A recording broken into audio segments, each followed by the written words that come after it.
So, good morning, everyone. Today, we are starting our new session of sixth semester of Diploma in Electrical Engineering, and I will teach you the subject switchgear and protection. Uh, Students, see, switchgear and protection ये जो subject है इसका subject code है 22461224 and it comprises of theory number इसके 100 marks के हैं, C T is 20 marks and टे is 10 marks. So as per the trend, जैसे कि हर बार जब भी हम लोग नया सेशन स्टार्ट करते हैं या जो भी लेक्चर लेते हैं तो हम लोग पहले उसके सिलेबस को पूरी से अच्छे से हम लोग डिस्कशन करते हैं कि क्या क्या चीज़ें हैं जो स्विच गियर एंड प्रोडक्शन में हम लोग की आएगी और हम लोग उसको किस तरीके से स्टार्ट करेंगे और कहाँ पर हम लोग कौन सा चैप्टर स्टार्ट करेंगे. ठीक है.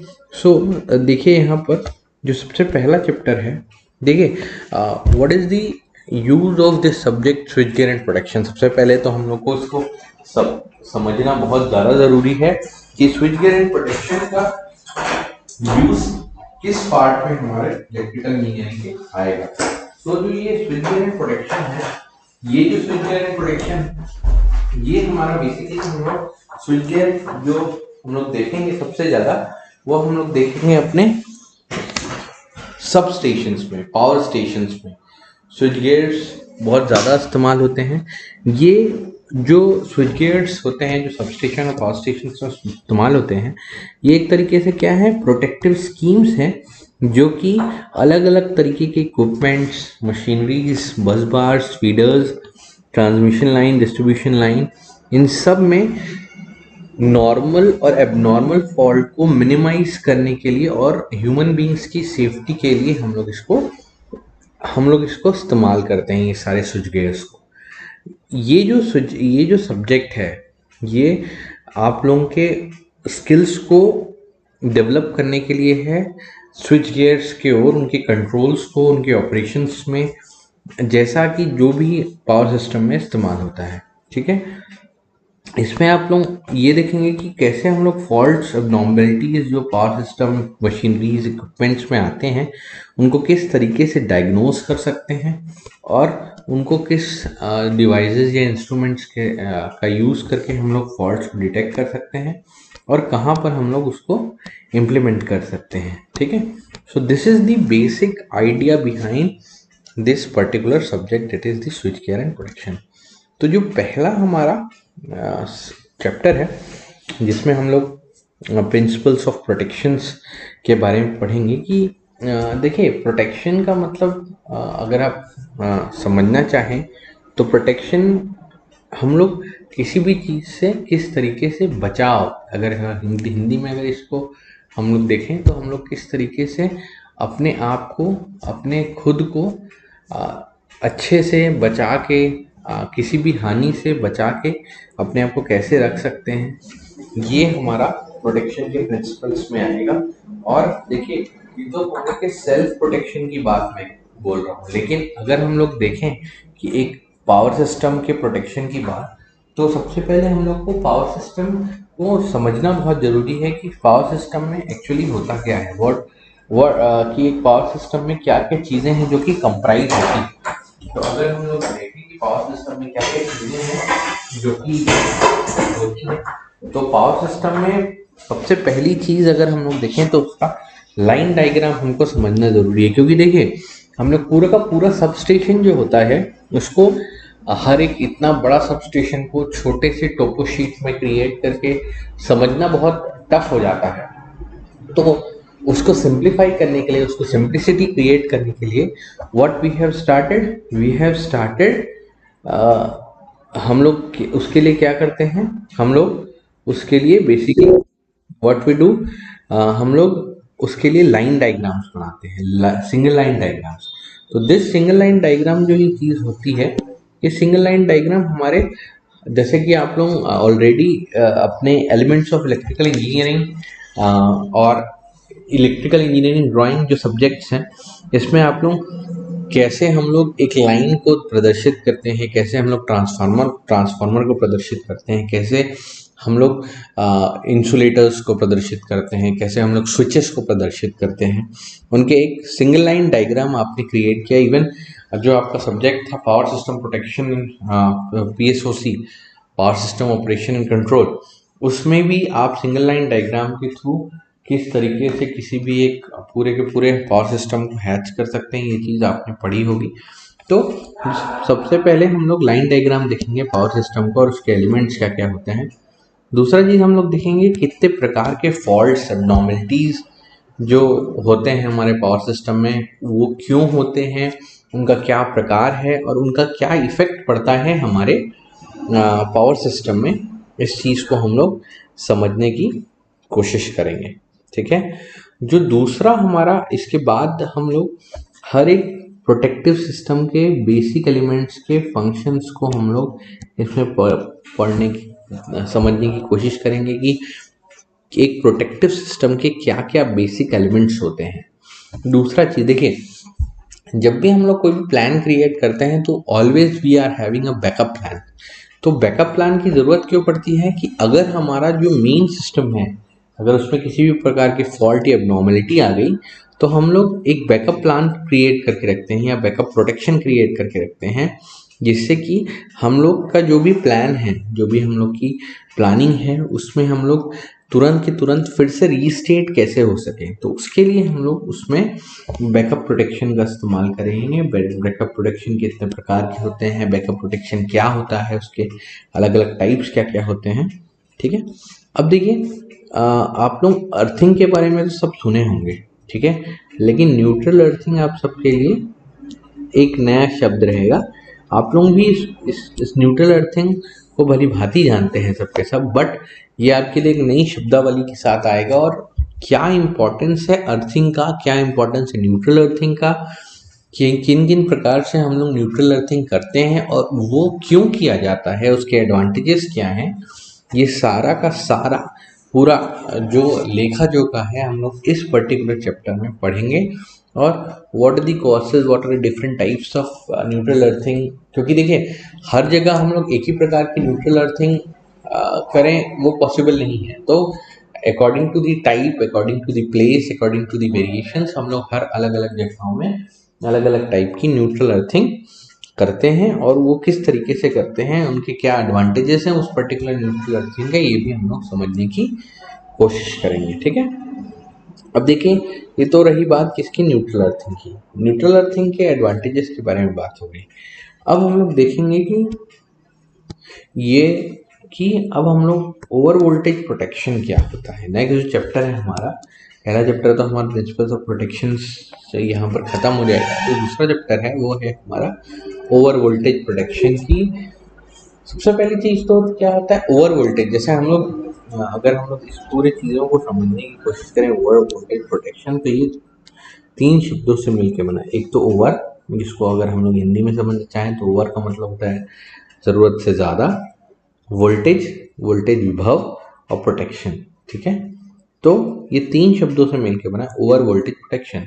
तो अगर जब भी किसी भी सिस्टम में ज़रूरत से ज़्यादा वोल्टेज अवेलेबल है या वोल्टेज उसमें है, तो उस सिस्टम को हम लोग ओवर वोल्टेज बोलते हैं। और उस ओवर वोल्टेज के हो जाने से हमारे सिस्टम को क्या इफेक्ट पड़ता है, उससे क्या प्रॉब्लम आती है, ये चीज़ को हम लोग समझने की कोशिश करेंगे और पढ़ने की कोशिश करेंगे। तो जो पहला टॉपिक है उसमें है what are the causes and effects of voltage, कि ओवर वोल्टेज क्यों होता है सिस्टम में, कैसे आ जाता है, और उसके कारण से अगर उसके लॉन्ग टर्म परसिस्टेंस से क्या होता है, शॉर्ट टर्म परसिस्टेंस से क्या होता है। परसिस्टेंस का मतलब वो कितने देर तक हमारे सिस्टम में रहता है, उसके रहने से हम लोग के सिस्टम में क्या इफेक्ट पड़ता है, ये चीज़ को हम लोग अच्छे से समझने की कोशिश करेंगे गाइस, ठीक है। दूसरा है कि अब ये तो चलो सिस्टम में आ गया, लेकिन अब इस चीज़ को, अब ये नेचुरल वे से आया है, आर्टिफिशियल वे से आया है, ये इम्पोर्टेंट रहेगा।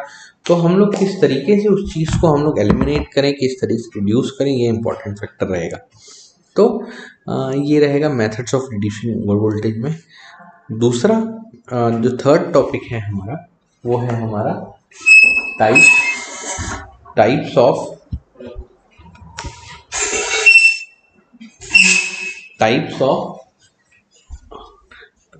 Operating principles and applications of lightning arrester. तो हम लोग का ये जो लाइटनिंग अरेस्टर है जिसको हम एलए बोलते हैं, एलए का what is the application of LA, कौन कौन से प्रकार के हम लोग लाइटनिंग अरेस्टर्स होते हैं। देखिए, lightning arrester is one of the most important protective device available for the protection of the switch gear. ठीक है, स्विच गियर के प्रोटेक्शन के लिए जो सबसे इम्पॉर्टेंट नेचुरल ओवर वोल्टेज को रिड्यूस करने का डिवाइस है वो है लाइटनिंग अरेस्टर गाइस। तो लाइटनिंग अरेस्टर की ज़रूरत क्यों होती है? देखिए, जब भी अक्सर बादल का गरजना होता है तो बादल में एक बिजली कड़कती है, वो अगर बिजली, ठीक है, अगर हमारे ग्राउंड लेवल पे आती है तो वो हमारे पावर सिस्टम को तुरंत के तुरंत नष्ट कर सकती है। तो उस चीज़ को प्रोटेक्ट करने के लिए हम लोग क्या करते हैं, एक लाइटनिंग अरेस्टर का इस्तेमाल करते हैं। वो लाइटनिंग अरेस्टर क्या करेगा, वो जो लाइटनिंग नेचुरली हमारे क्लाउड्स में होती है उसको वो एब्जॉर्ब करेगा और एब्जॉर्ब करके वो क्या करेगा, उसको न्यूट्रलाइज करेगा। So this is the actual use of the lightning arrester. वैसे ही एक और जो हमारा ओवरऑल प्रोटेक्शन का एक और बहुत अच्छा डिवाइस है दैट इज सर्ज एब्जॉर्बर। ये सर्ज एब्जॉर्बर भी सेम जो हमारे लाइंस में जो भी सर्जेस डेवलप होते हैं, ठीक है, इसी लाइन से डीसी लाइन से इसमें भी जो भी प्रकार के सर्जेस हमारे डेवलप होते हैं, उन सर्जेस को ओवर वोल्टेज के रूप में वो हमारे सिस्टम में ऑकर होते हैं। तो उन ओवर वोल्टेजेस को हमारे को प्रोटेक्ट करने के लिए हम लोग इसका इस्तेमाल करते हैं। वो ये जो सर्ज एब्जॉर्बर है ये अपने में उस सर्जेस को एब्जॉर्ब कर लेता है और हमारे सिस्टम को प्रोटेक्ट कर देता है। ठीक है, अब now the one of the most important section of this switchgear and protection is what is the protective relay। ठीक है, प्रोटेक्टिव रिले क्या होता है? रिले एक एक्चुएटिंग डिवाइस है। What is this? It's a signalling device कि अगर कभी भी सिस्टम में एक कोई भी प्रकार का फॉल्ट क्रिएट होता है तो तुरंत रिले क्या करता है, रिले को हम लोग सेंसिंग डिवाइस भी बोलते हैं। रिले उस फॉल्ट को सेंस करके हमारा सर्किट ब्रेकर, जो कि एक और बहुत इंपॉर्टेंट सा एस्पेक्ट है जिसको हम लोग सर्किट इंटरप्टिंग डिवाइसेस में पढ़ेंगे कि कैसे सर्किट को इंटरप्ट किया जाता है प्रोटेक्शन के साथ।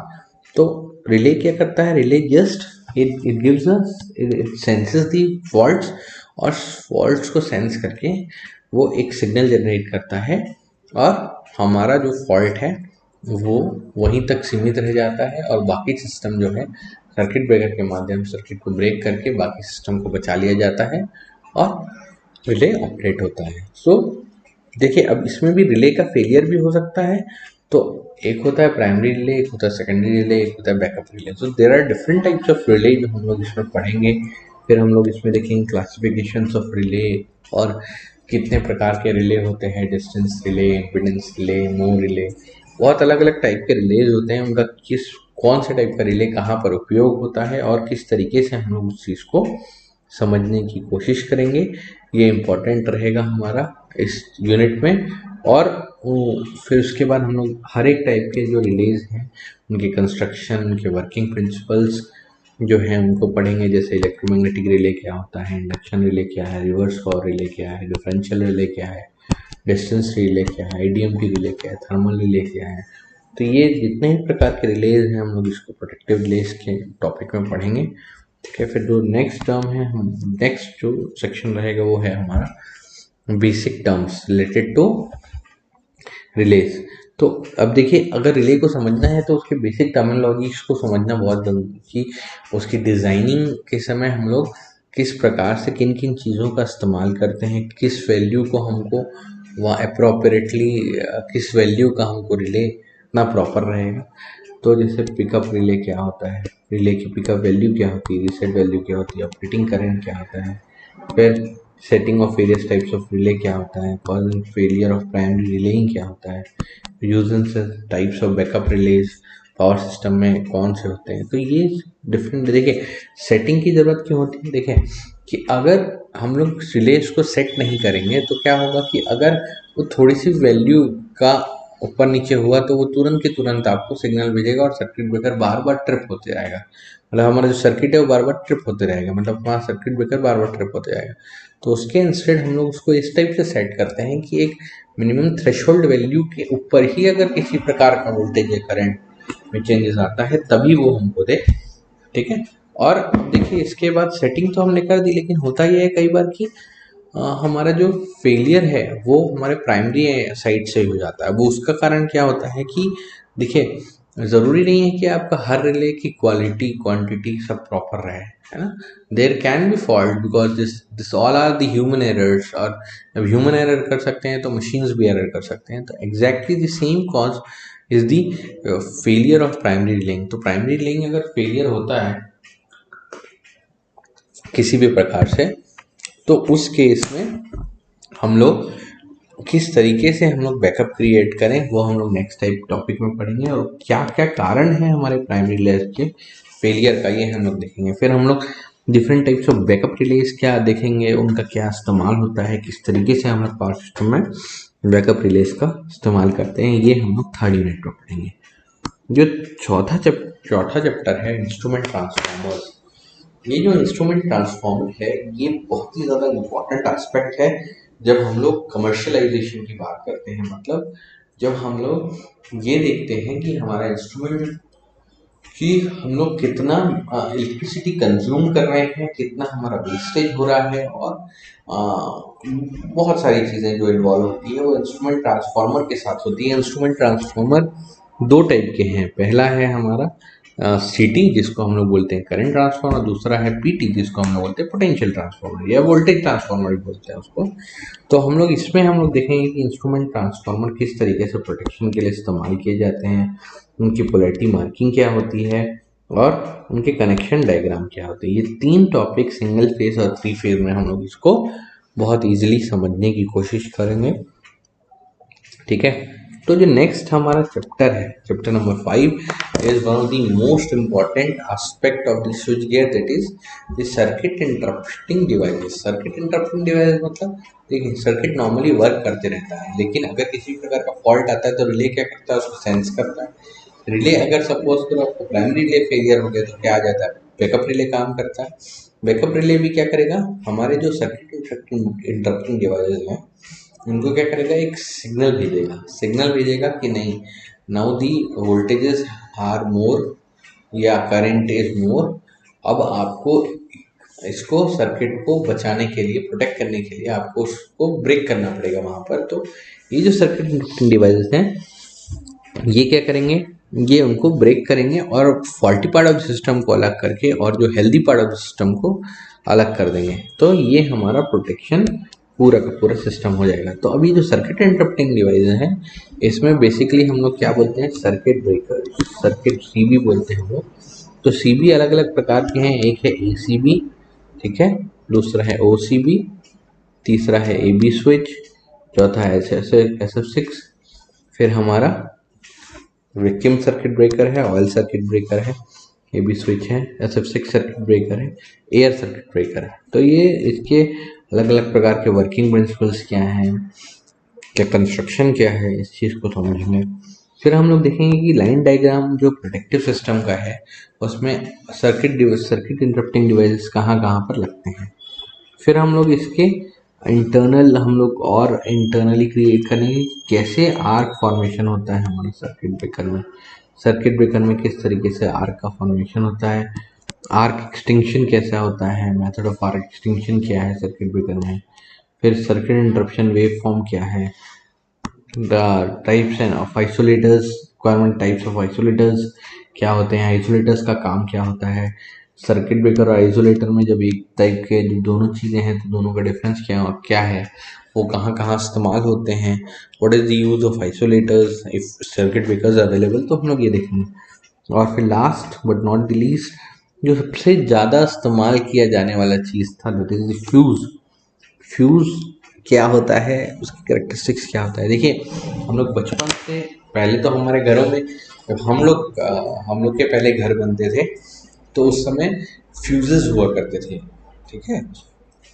उस समय सर्किट ब्रेकर्स नहीं हुआ करते थे, तो फ्यूज सेम सर्किट ब्रेकर की तरह,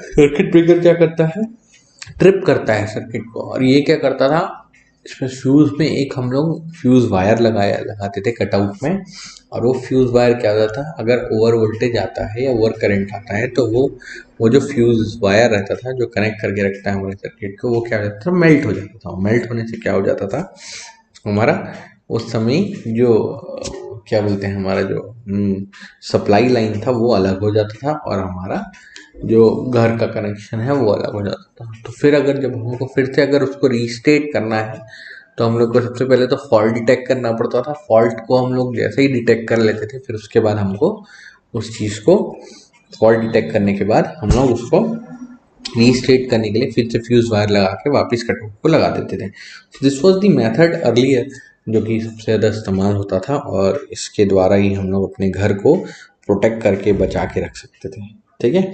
अब हम लोग देखेंगे कि what is the protection scheme.